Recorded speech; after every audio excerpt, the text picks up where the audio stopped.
ओम श्री हरि। कार्तिक मास का 10वां अध्याय। राजा भृतु बोले, हे ऋषि श्रेष्ठ नारद जी, आपको प्रणाम है। कृपया अब यह बताने की कृपा कीजिए कि जब भगवान शंकर ने अपने मस्तक के तेज को क्षीर सागर में डाला तो उस समय क्या हुआ। नारद जी बोले, हे राजन, जब भगवान शंकर ने अपना वह तेज क्षीर सागर में डाल दिया तो उस समय वह शीघ्र ही बालक होकर सागर के संगम में बैठकर संसार को भय देने वाला, रुदन करने वाला, उनके रुदन से संपूर्ण जगत व्याकुल हो उठा। लोकपाल भी व्याकुल हो गए, चराचर चलायमान हो गया। शंकर सुवन के रुदन से संपूर्ण ब्रह्मांड व्याकुल हो गया। यह देख सभी देवता और ऋषि मुनि व्याकुल होकर ब्रह्मा जी की शरण में गए और उन्हें प्रणाम कर उनकी स्तुति करने लगे। उन सभी ने ब्रह्मा जी से कहा, हे पितामह, यह तीन बहुत ही विकट परिस्थिति उत्पन्न हो गई है। हे महायोगी, इसको नष्ट कीजिए। देवताओं के मुख से इस प्रकार सुनकर ब्रह्मा जी सत्यलोक से उतरकर उस बालक को देखने के लिए सागर तट पर आए। सागर ने ब्रह्मा जी को आता देखकर उन्हें प्रणाम किया और बालक को उठाकर उनकी गोद में दे दिया। आश्चर्यचकित होते हुए ब्रह्मा जी ने पूछा, हे सागर, यह बालक किसका है? शीघ्रता पूर्वक कहो। सागर विनम्रता पूर्वक बोला, प्रभु, यह तो मुझे ज्ञात नहीं है, परंतु मैं इतना अवश्य जानता हूँ कि यह गंगा सागर के संगम पर प्रकट हुआ है। इसलिए ये जगत गुरु, आप इस बालक का जात कर्म आदि संस्कार करके इसका जातक फल बताइए। नारद जी की राजा प्रतु से बोले, सागर ब्रह्मा जी के गले में हाथ डालकर बार बार उनका आकर्षण कर रहा था। फिर तो उसने ब्रह्मा जी का गला इतनी जोर से पकड़ा कि उससे पीड़ित होकर ब्रह्मा जी की आंखों से अश्रु टपकने लगे। ब्रह्मा जी ने अपने दोनों हाथों का जोर लगाकर किसी प्रकार सागर से अपना गला छुड़वाया और सागर से कहा, हे सागर, सुनो, मैं तुम्हारे इस पुत्र का जातक फल करता हूँ। मेरे नेत्रों से जो यह जल निकलता है, इस कारण इसका नाम जलंधर होगा। उत्पन्न होते ही यह तरुणावस्था को प्राप्त हो जाएगा। इसलिए यह शास्त्रों का पारगामी, महापराक्रमी, महावीर, बलशाली, महायोद्धा और रण में विजय प्राप्त करने वाला होगा। यह बालक सभी दैत्यों का अधिपति होगा। यह किसी से भी पराजित न होने वाला तथा भगवान विष्णु को भी जीतने वाला होगा। भगवान शंकर को छोड़कर यह सबसे अभेद्य होगा। जहाँ से इसकी उत्पत्ति हुई है यह वहीं जाएगा। इसकी पत्नी बड़ी पतिव्रता, सौभाग्यशालिनी, सर्वगुण सुंदरी, परम मनोहर, मधुर वाणी बोलने वाली तथा शीलवान होगी। सागर से इस प्रकार कहकर ब्रह्मा जी ने शुक्राचार्य को बुलवाया और उसके हाथों से बालक का राज्य अभिषेक कराकर स्वयं अंतर्ध्यान हो गए। बालक को देखकर सागर की प्रसन्नता की सीमा न रही। वह हर्षित मन से घर आ गया। फिर सागर ने उस बालक का लालन पालन कर उसे पुष्ट किया। फिर कालनेमी नामक असुर को बुलाकर वृंदा नामक कन्या से विधि पूर्वक उसका विवाह करा दिया। उस विवाह में बहुत बड़ा उत्सव हुआ। श्री शुक्राचार्य के प्रभाव से पत्नी सहित जलंधर दैत्यों का राजा हो गया। ओम श्री हरि। कार्तिक मास कथा। कार्तिक मास का 11वां अध्याय। कार्तिक मास महत्व। एक बार सागर पुत्र जलंधर अपनी पत्नी वृंदा सहित असुरों से सम्मानित हुआ सभा में बैठा था। तभी गुरु शुक्राचार्य वहां आगमन हुआ।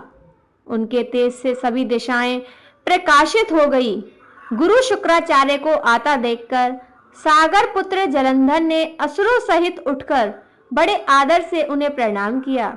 गुरु शुक्राचार्य ने उन सबको आशीर्वाद दिया।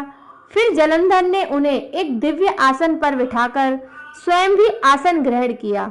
फिर सागर पुत्र जलंधर ने उनसे विनम्रता पूर्वक पूछा, हे गुरुजी, आप हमें यह बताएं कि कृपा करें कि राहु का सिर किसने काटा था। इस पर दैत्य गुरु शुक्राचार्य ने विरोचन पुत्र हिरण्यकश्यपु और उसके धर्मात्मा पुत्र का परिचय देकर देवताओं और असुरों द्वारा समुद्र मंथन की कथा संक्षेप में सुनाते हुए बताया कि जब समुद्र से अमृत निकला तो उस समय देवरूप बनाकर राहु भी पीने बैठ गए। इस पर इंद्र ने पक्षपाती भगवान विष्णु ने राहु का सिर काट डाला। अपने गुरु के मुख से इस प्रकार के वचन सुनकर जलंधर के क्रोध की सीमा न रही। उसके नेत्र लाल हो गए। फिर उसने अपने धस्मर नामक दूत को बुलाया और उसे शुक्राचार्य द्वारा सुनाया गया वृतांत सुनाया। तत्पश्चात उसने धस्मर को आज्ञा दी कि तुम शीघ्र ही इंद्रपुरी में जाकर इंद्र को मेरी शरण में ले आओ। जलंधर का वह दूत बहुत आज्ञाकारी था, आज्ञाकारी एवं निपुण दूत था। वह जल्द ही इंद्र की सुधर्मा नामक सभा में जा पहुंचा और जलंधर के शब्दों में इंद्र से बोला, हे देवता धाम, तुमने समुद्र का मंथन क्यों किया और मेरे पिता के समस्त रत्नों को क्यों ले लिया? ऐसा करके तुमने अच्छा नहीं किया। यदि तू अपना भला चाहता है तो उन सब रत्नों एवं देवताओं सहित मेरी शरण में आ जा, अन्यथा मैं तेरे राज्य का विध्वंस कर दूंगा। इसमें कुछ भी मिथ्या नहीं है। इंद्र बहुत विस्मित हुआ और कहने लगा, पहले मेरे भय से सागर ने सब पर्वतों को अपनी कुक्षी में क्यों स्थान दिया और उसने मेरे शत्रु दैत्यों की क्यों रक्षा की? इसी कारण मैंने उनके सब रत्न हरण किए हैं। मेरा द्रोही सुखी नहीं रह सकता, इसमें कोई संदेह नहीं है। इंद्र की ऐसी बात सुनकर वह दूत शीघ्र ही जलंधर के पास आया और सब बातें कह सुनाई। उसे सुनते हुए दैत्य मारे क्रोध के अपने ओष्ण फड़फड़ाने लगा और देवताओं पर विजय प्राप्त करने के लिए उसने उद्योग आरंभ किया। फिर तो सब दिशाएं पाताल से करोड़ों करोड़ों दैत्य उसके पास आने लगे। शुभ निशुभ आदि करोड़ों सेनापतियों के साथ जलंधर इंद्र ने और युद्ध दोनों में चालू हो गया। शीघ्र ही इंद्र के नंदन वन में उसने अपनी सेना उतार दी। वीरों की शंख ध्वनि और गर्जना से इंद्रपुरी गूंज उठी। अमरावती छोड़ देवता उससे युद्ध करने चले गए। भयानक मारकाट हुई। असुरों के गुरु शुक्राचार्य अपनी मृत संजीवनी विद्या से और देवगुरु बृहस्पति द्रोणागिरी से औषधि लाकर जिलाते रहे। इस पर जलंधर ने क्रुद्ध होकर कहा कि मेरे हाथ से मरे हुए देवता जी कैसे सकते हैं? इस पर जलंधर ने क्रोध होकर कहा कि मेरे हाथों से मरे हुए देवता जी कैसे सकते हैं? जिलाने वाली विद्या तो आपके पास है। इस पर शुक्राचार्य ने देवगुरु द्वारा द्रोणाचार्य से औषधि लाकर देवताओं को जिलाने की बात कह दी। यह सुनकर जलंधर और भी कुपित हो गया। फिर शुक्राचार्य जी ने कहा, यदि शक्ति हो तो द्रोणागिरी को उखाड़कर समुद्र में फेंक दो, तब मेरे कथन की सत्यता प्रमाणित हो जाएगी। इस पर जलंधर कुपित होकर जल्द ही द्रोणागिरी पर्वत के पास पहुंचा और अपनी भुजाओं से पकड़कर द्रोणागिरी पर्वत को उखाड़कर समुद्र में फेंक दिया। यह तो भगवान शंकर का तेज था, इसलिए जलंधर की कोई विचित्रता नहीं थी। तत्पश्चात वह सागर पुत्र युद्ध भूमि में आकर बड़े तीव्र गति से देवताओं का संहार करने लगा। जब द्रोणाचार्य जी औषधि लेने गए तो द्रोणाचल को उखाड़ दिया गया। वह भयभीत हो देवताओं के पास गए और कहा कि युद्ध बंद कर दो, जलंधर को अब नहीं जीत सकोगे। पहले इंद्र ने शिवजी का अपमान किया था। यह सुन देवता युद्ध में जय की आशा त्याग कर इधर उधर भाग गए। सिंधु सुत निर्भय हो अमरावती में घुस गया। इंद्र आदि सब देवताओं ने गुफाओं में शरण ली। ओम श्री हरि। कार्तिक मास व्रत कथा महत्व का 12वां अध्याय। कार्तिक मास के 12वें अध्याय में नारद जी को विष्णु भगवान की स्तुति कैसे करनी चाहिए और माता लक्ष्मी के साथ भगवान विष्णु का गरुड़ पर बैठकर संवाद भी हो रहा है, जो जलंधर राक्षस के अंत को लेकर हो रहा है। श्री नारद जी बोले, जलंधर राक्षस को फिर आता हुआ देखकर सभी इंद्र आदि देवतागण भय से कांप गए। विष्णु भगवान की स्तुति करने लगे। देव वृंद बोले, हे भगवान, आप मत्स्य कुर्मादि कितने ही अवतार धारण करके अपने भक्तों के कार्य करने के लिए उद्यत रहते आए हैं और सर्वदा दुखियों के दुखों का नाश करते आए हैं तथा ब्रह्मा विष्णु और शिव रूप धारण कर संसार की उत्पत्ति, पालन तथा संहार करते आए हैं। गदा, शंख, पद्म और तलवार अपने हाथों में धारण किए हैं। ऐसे भगवान आपको नमस्कार है। आप श्री लक्ष्मी के पति, दैत्यों का विनाश करने वाले, गरुड़ पर सवारी करने वाले, पीतांबरधारी, यज्ञ आदि समस्त क्रियाओं को परिपूर्ण करने वाले और विघ्नों के दूर करने वाले विष्णु भगवान इस प्रकार आपको बारंबार प्रणाम करते हैं। हे विष्णु, आप राक्षसों से पीड़ित देवताओं के दुख रूपी पर्वत के लिए वज्र के संदृश्य हैं। आप शेष रूपी शैया पर शयन करते हैं। सूर्य तथा चंद्रमा ये दोनों आपके नेत्र के हैं। इस प्रकार स्वरूपधारी आपको हमारा बारंबार प्रणाम है। नारद जी ने कहा, जो प्राणी इस संकट को नाश करने वाले स्तोत्र का पाठ करेगा वह विष्णु भगवान की कृपा से कभी भी दुखी न होगा। देवतागण इस प्रकार की स्तुति करने लगे। तब विष्णु भगवान को देवताओं की विपत्ति का ज्ञान हुआ। विष्णु भगवान तुरंत सैया से उठकर खड़े हुए और उदास होते हुए गरुड़ पर सवार होकर लक्ष्मी जी से कहने लगे, श्री भगवान ने कहा, तुम्हारे भाई जलंधर ने देवताओं को बहुत कष्ट दिया है।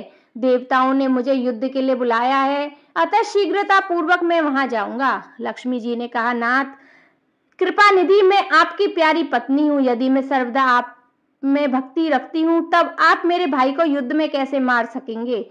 भगवान ने कहा, शिव जी के अंश से उत्पन्न होने के कारण, ब्रह्मा के वरदान के कारण तथा तुम्हारी प्रीति वंश जलंधर मेरे वध योग्य नहीं है। नारद जी ने कहा, हे विष्णु भगवान। लक्ष्मी जी ने ऐसा कहकर गरुड़ पर आसीन हुए, शंख चक्र गदा और तलवार धारण किए हुए दैत्यों से युक्त युद्ध करने के लिए विष्णु भगवान शीघ्रता से जहां देवतागण स्तुति करते हैं वहां जा पहुंचे। उसके बाद गरुड़ के पंखों द्वारा प्रताड़ित वायु के वेग से पीड़ित होकर दैत्यगण आकाश में उड़ने लगे। जिस तरह वायु से आहत होकर मेघ आकाश में उड़ते हैं, दैत्याधीश जलंधर राक्षसों को वायु पीड़ित देखकर क्रोधित होता हुआ उछलकर विष्णु के समीप आ गया। कार्तिक मास का 13वां अध्याय। दोनों ओर से गदाओं, वाणों और शूलों आदि का भीषण प्रहार हुआ। दैत्यों के तीक्ष्ण प्रहारों से व्याकुल देवता इधर उधर भागने लगे। तब देवताओं को इस प्रकार भयभीत हुआ देख गरुड़ पर चढ़े भगवान युद्ध में आगे बढ़े और उन्होंने अपना सारंग नामक धनुष उठाकर बड़े जोर का टंकार किया। त्रिलोकी सशब्द हो गई। एक पाल में भगवान ने हजारों दैत्यों के सिरों को काट गिराया। फिर तो विष्णु और जलंधर का महासंग्राम हुआ। बाणों से आकाश भर गया। लोग आश्चर्य करने लगे। भगवान विष्णु ने बाणों से वेग से उस दैत्य की ध्वजा, छत्र और धनुष बाण काट डाले। इससे व्यवस्थित हो उसने अपनी गदा उठाकर गरुड़ के मस्तक पर दे मारी। साथ ही क्रोध से उस दैत्य ने विष्णु जी की छाती से ही एक तीक्ष्ण बाण मारा। इससे उत्तर में विष्णु जी ने उसकी गदा काट दी और अपने सारंग धनुष पर बाण चढ़ाकर उसको बीधना आरंभ किया। इस पर जलंधर इन पर अपने पैने बाण बरसाने लगा। उसने विष्णु जी को कई पैने बाण मारकर वैष्णव धनुष को काट दिया। धनुष कट जाने पर भगवान ने गदा ग्रहण कर ली और शीघ्र ही जलंधर को खींचकर मारी। परंतु उस अग्निवत अमोद गदा की मार से वह दैत्य कुछ भी चलायमान न हुआ। उसने यह अग्निमुख त्रिशूल उठाकर विष्णु पर छोड़ दिया। विष्णु जी ने शिव के चरणों का स्मरण कर नंदन नामक त्रिशूल से उसके त्रिशूल को छेद दिया। जलंधर ने झटपट विष्णु जी की छाती पर एक जोर का मुष्टिक मारा। उसके उत्तर में भगवान विष्णु ने भी उसकी छाती पर अपनी एक मुट्ठी का प्रहार किया। फिर दोनों घुटने टेक बाहुओं और मुष्टिकों से बाहु युद्ध करने लगे। कितनी भी देर तक भगवान उसके साथ युद्ध करते रहे। तब सर्वश्रेष्ठ मायावी भगवान उस दैत्यराज से मेघवाणी में बोले, रे रण दुर्मद दैत्य श्रेष्ठ, तू धन्य है जो इस महायुद्ध में इन बड़े बड़े आयुधों से भी भयभीत न हुआ। तेरे इस युद्ध में से मैं प्रसन्न हूँ। तू जो चाहे वर मांग। मायावी विष्णु की ऐसी वाणी सुन जलंधर ने कहा, हे भावुक, यदि आप मुझ पर प्रसन्न हैं तो यह वर दीजिए कि आप मेरी बहन तथा अपने सारे कुटुंबियों सहित मेरे घर पर निवास करें। नारद जी बोले, उसके ऐसे वचन सुन विष्णु जी को खेद तो हुआ, किंतु उसी क्षण देवेश ने तथास्तु कह दिया। अब विष्णु जी सब देवताओं के साथ जलंधरपुर में जाकर निवास करने लगे। जलंधरपुर अपनी बहन लक्ष्मी और देवताओं सहित विष्णु को वहां पाकर बड़ा प्रसन्न हुआ। फिर तो देवताओं के पास जो भी रत्न आदि थे सबको ले जलंधर पृथ्वी पर आया। निशुंभ को पाताल में स्थापित कर दिया और देव, दानव, यक्ष, गंधर्व, सिद्ध, सर्प, राक्षस, मनुष्य आदि सबको अपना वंशवर्ती बना त्रिभुवन पर शासन करने लगा। उसने धर्मासुर सुपुत्रों के समान प्रजा का पालन किया। उसके धर्म राज्य में सभी सुखी थे। कार्तिक मास का 14वां अध्याय। तब उसको इस प्रकार धर्म पूर्वक राज्य करते देख देवता स्तब्ध हो गए। उन्होंने देवादिदेव शंकर का मन में स्मरण करना आरंभ किया। तब भक्तों की कामना पूर्ण करने वाले शंकर ने नारद जी को बुलाकर देव कार्य की इच्छा से उनको वहां भेजा। शंभु भक्त नारद शिव की आज्ञा से देवपुरी में गए। इंद्र आदि सभी देवता व्याकुल हो शीघ्रता से उठ नारद जी को उत्कंठा भरी दृष्टि से देखने लगे। सबने सब दुखों को कहकर उन्हें नष्ट करने वाली प्रार्थना की। तब नारद जी ने कहा, मैं सब कुछ जानता हूँ, इसलिए अब मैं दैत्यराज जलंधर के पास जा रहा हूँ। ऐसा कह नारद जी देवताओं को आश्वासित कर जलंधर की सभा में आए। जलंधर ने नारद जी के चरणों की पूजा कर हंसते हुए कहा, हे ब्राह्मण, कहिए आप यहाँ क्यों आए हैं? यहाँ कैसे आए हैं? मेरी युग जो सेवा है उसकी आज्ञा दीजिए। नारद जी प्रसन्न होकर बोले, हे महाबुद्धिमान जलंधर, तुम धन्य हो। मैं स्वेच्छा से कैलाश पर्वत पर गया था। वहाँ 10,000 योजनों में कल्प वृक्ष का वन है। वहाँ मैंने सैकड़ों कामधेनुओं को विचरते हुए देखा तथा यह भी देखा कि वह चिंतामणि से प्रकाशित परम दिव्य अद्भुत और सब कुछ सुवर्ण में है। मैंने वहाँ पार्वती के पास स्थित शंकर जी को भी देखा, जो सर्वांग सुंदर गौरवर्ण त्रिनेत्र मस्तक पर चंद्रमा धारण किए हुए हैं। उन्हें देखकर मुझे बड़ा आश्चर्य हुआ कि इनके समान समृद्धिशाली त्रिलोकी में कोई नहीं है। हे देवेंद्र, उसी समय मुझे तुम्हारी समृद्धि का स्मरण हो गया और उसे देखने की इच्छा से ही मैं तुम्हारे पास चला आया हूँ। यह सुन जलंधर को बड़ा हर्ष हुआ।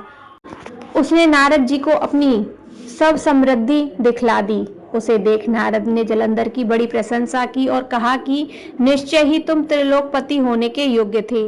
ब्रह्मा जी का हंसयुक्त विमान तुम ले आए हो और त्रिलोक, पाताल और पृथ्वी पर जितने भी रत्न आदि हैं सब तुम्हारे ही तो हैं। ऐरावत, घोड़ा, कल्पवृक्ष और कुबेर की निधि भी तुम्हारे पास है। मड़ियों और रत्नों के ढेर भी तुम्हारे पास लगे हुए हैं। इसमें तो बड़ा प्रसन्न हूँ, परंतु तुम्हारे पास कोई स्त्री रत्न नहीं है। उसके बिना तुम्हारा यह सब फीका है। तुम किसी स्त्री रत्न को ग्रहण करो। नारद जी के ऐसे वचन सुन दैत्यराज काम में व्याकुल हो गया। उसने नारद जी को प्रणाम कर पूछा, ऐसी स्त्री कहाँ मिलेगी जो सब रत्नों से श्रेष्ठ हो? नारद जी ने कहा, ऐसा रत्न तो कैलाश पर्वत में योगी शंकर के पास ही है। उसकी सर्वांग सुंदरी पत्नी देवी पार्वती ही तुम्हारी मनोहर है। उसके समान सुंदरी में किसी को नहीं देखता। उसके उस रत्न की उपमा तीनों लोकों में कहीं नहीं है। देवर्षि उस दैत्य से ऐसा कहकर देव कार्य करने की इच्छा से आकाश मार्ग में चले गए। ओम श्री हरि। ओम श्री हरि। कार्तिक मास का 16वां अध्याय।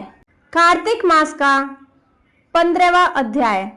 नारद जी बोले, मेरे चले जाने के बाद जलंधर ने अपने राहु नामक दूत को बुलाकर आज्ञा दी कि कैलाश पर एक जटाधारी शंभु योगी रहता है, उससे उसकी सर्वांग सुंदरी भार्या को मेरे लिए मांग लाओ। तब दूत शिव के स्थान पर पहुंचा, परंतु नंदी ने उसे भीतर सभा में जाने से रोक दिया। किंतु वह अपनी उग्रता से शिव की सभा में चला ही गया और शिव के आगे बैठकर दैत्यराज का संदेश कह सुनाया। उस राहु नामक दूत ने ऐसा करने की भूल की। ऐसा करते भगवान शूलपाली के आगे पृथ्वी फोड़कर एक भयंकर शब्द वाला पुरुष प्रकट हो गया, जिसका सिंह के समान मुख था। वह नरसिंह की राहु को खाने वाला राहु बड़े जोर से भागा, परंतु उस पुरुष ने उसे पकड़ लिया। उसने शिवजी की शरण ले अपनी रक्षा मांगी। शिवजी ने उस पुरुष से राहु को छोड़ देने को कहा, परंतु उसने कहा, मुझे बड़ी जोर की भूख लगी है, मैं क्या खाऊं? महेश्वर ने कहा, यदि तुझे भूख लगी है तो शीघ्र ही अपने हाथ और पैरों का मांस भ्रमण कर ले। और उसने वैसा ही किया। वह केवल उसका सिर शेष मात्र रह गया। तब उसका ऐसा कृत्य देख शिवजी ने प्रसन्न हो उसे अपना आज्ञा पालक जान अपना परम प्रिय गढ़ बना दिया। उस दिन से वह शिवजी के द्वार पर स्वीकृत मुख नामक गढ़ होकर रहने लगा।